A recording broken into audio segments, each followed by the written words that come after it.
Lejla. Please tell my story. I met my husband on Halloween in 2011. He was a proverbial cheeky chappy, loud, brash and outgoing. He made me laugh and won me over with his charm and generous nature. Getting together was very quick. I was showered with attention, desire, flowers, chocolates, and promises of a dreamlike happiness that I only ever saw in movies. I would always get remarks from other people about how lucky I was to have found someone so loving, caring, and willing to take me on with my 2 children. We had our first child together in 2012, and soon after, we moved across country to be closer to his family. And even though I was leaving behind everyone I knew, I was excited. I was buying my own house with this fabulous man and moving to a lovely new area for a fresh start. But this is where the abuse began. Like most stories you'll hear, at first it was simple things like checking my phone.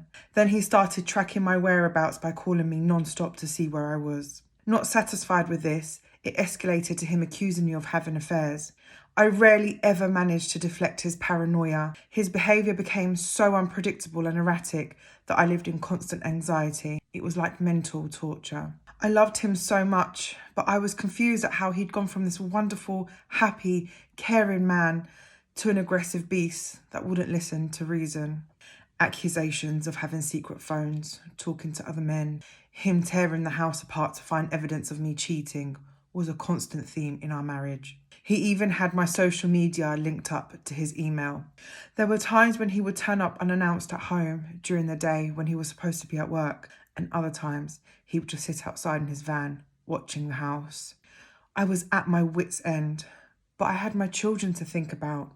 I had no choice but to put on a brave face.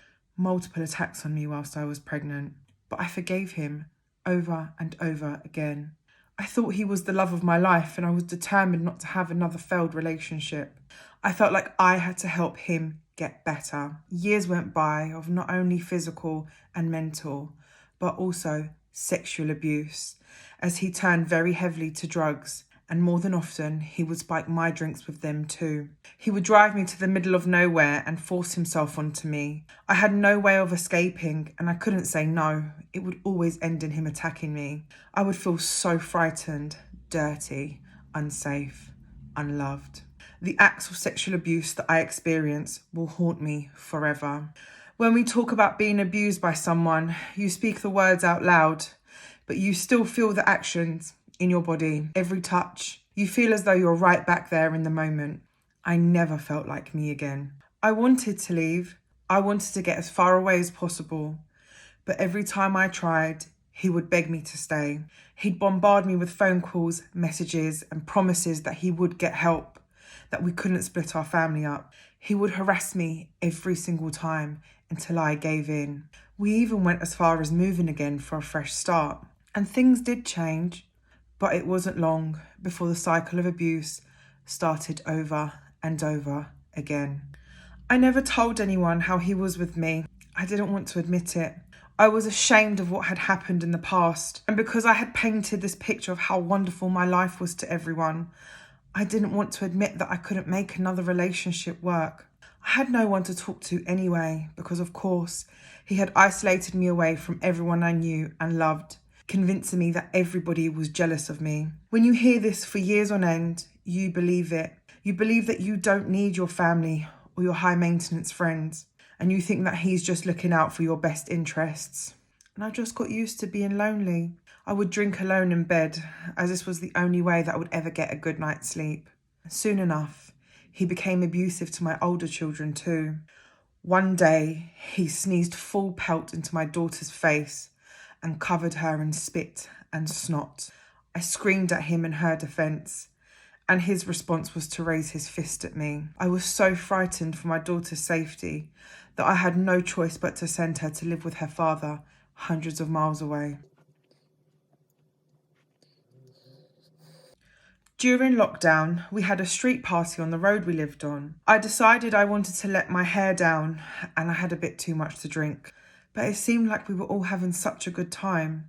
That evening, he attacked me. He dragged me out of the bedroom, grabbed me by my jaw so hard that I thought he was going to break it. He was screaming in my face, telling me to get out of the house. He threw me out of the door at midnight. I was hurt and barefoot with just my pyjamas on. So I ran. I was so scared because he started to chase after me. I had to go to my parents for a few days and I didn't know what to do. I had deep purple bruises all over my face, and so the entire time I stayed with them, I kept covered up in the height of summer. I was 39, sat in my parents' house with my body screaming at me just to go home. I had become so used to pain in my life and I missed my younger boys. I didn't want to leave them with him. So I went back. How could I live without my 2 children? But somehow I carried on. I would fear him hourly now. We were 2 months into lockdown, so I had nowhere to go, nowhere to run to. He would have his hands around my throat daily.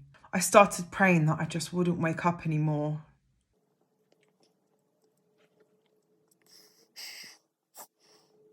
That fear will be something I hope no one ever feels. It's a cold, chilling sensation within you. I was someone I did not recognise. I did not love life. I did not love myself or enjoy anything. I was simply existing. 2 weeks later, he unleashed his final and most violent attack on me. I'm not sure exactly how it started, but our son witnessed it all. He threw me into a full-length mirror, dragged me backwards by my hair, screaming and hitting me in my face. He pulled me down the stairs, kicking me, telling me to move. I couldn't move. My arms were burning, my head, my face, my hair. I was in a complete haze. I could see my son crying at what was happening, screaming at his dad to get off me. I felt so hopeless. The attack was bloody and relentless. I thought, this is it.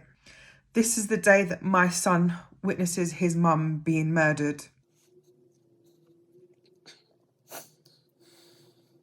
So I grabbed him and I ran for the door. My son was just in his underwear and I was a bloody mess. I ran to my neighbours and I hysterically screamed at them to open the door and let me in. The police came and tried to talk to me, but I was in no fit state to talk.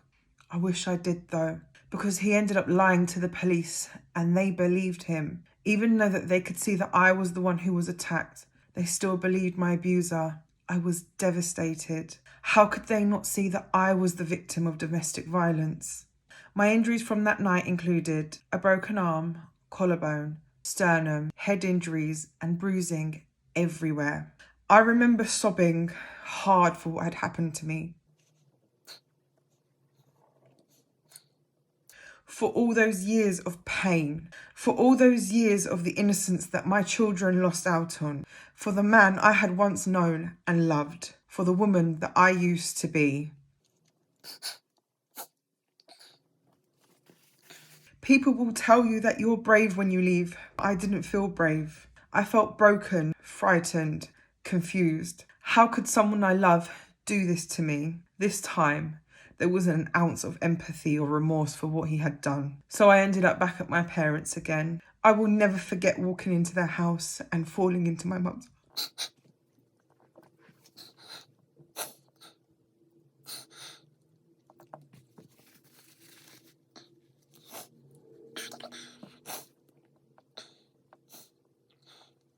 In pain whilst she hugged me, and I could see her heartbroken for her daughter.